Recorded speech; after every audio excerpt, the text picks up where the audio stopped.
எப்போவுமே மட்டன் வாங்கினா மட்டன் குழம்பு மட்டுமே வைக்கிறீங்களா? அப்போ ஒரு வாட்டி இந்த கொங்கு நாட்டு மட்டன் தண்ணி குழம்பு வச்சு அசந்துங்க. ஒரு குக்கரில் 1/2 கிலோ மட்டன் எடுத்துக்கலாம். 2 ஸ்பூன் இஞ்சி பூண்டு பேஸ்ட், தேவையான அளவு உப்பு, மட்டன் மூழ்கிற வரைக்கும் தண்ணி சேர்த்து 8லேருந்து 10 விசில் வர வரைக்கும் வச்சுட்டு மட்டன் வெந்ததுக்கப்புறமா அதை ஓப்பன் பண்ணி பார்த்துக்கலாம்.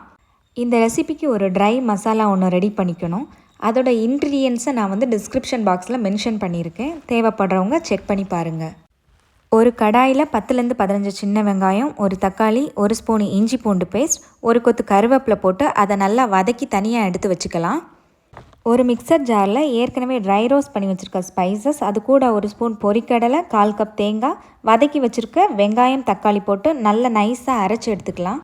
இப்போ குழம்ப ஃபைனலாக தாளிச்சுப்போம். ஒரு மண் சட்டியில் ஒரு குழிக்கரண்டி எண்ணெய் ஊற்றிட்டு அதில் 1/4 ஸ்பூன் கடுகு, 1/4 ஸ்பூன் சீரகம், 10 சின்ன வெங்காயம், ஒரு தக்காளி, காரத்துக்கு தகுந்த மாதிரி பச்சை மிளகா, கருவேப்பிலை, நம்ம அரைச்சி வச்சுருக்க மசாலா போட்டு வேக வச்சுருக்க மட்டனோட தண்ணி சேர்த்து நல்லா 20 நிமிஷம் நல்லா கொதிக்க விட்டுட்டோம்னா மணக்க மணக்க சூப்பர் டேஸ்ட்டில் தண்ணி குழம்பு ரெடி ஆயிடுச்சு.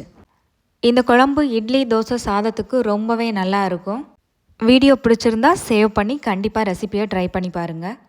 லைக், ஷேர், சப்ஸ்கிரைப் பண்ணி சேனலை சப்போர்ட் பண்ணுங்கள். உங்களோட லைக்ஸும் கமெண்ட்ஸும் எனக்கு நல்ல ஒரு மோட்டிவேஷனாக இருக்கும். வீடியோ கிளிக் பண்ணி பார்த்ததற்கு நன்றி.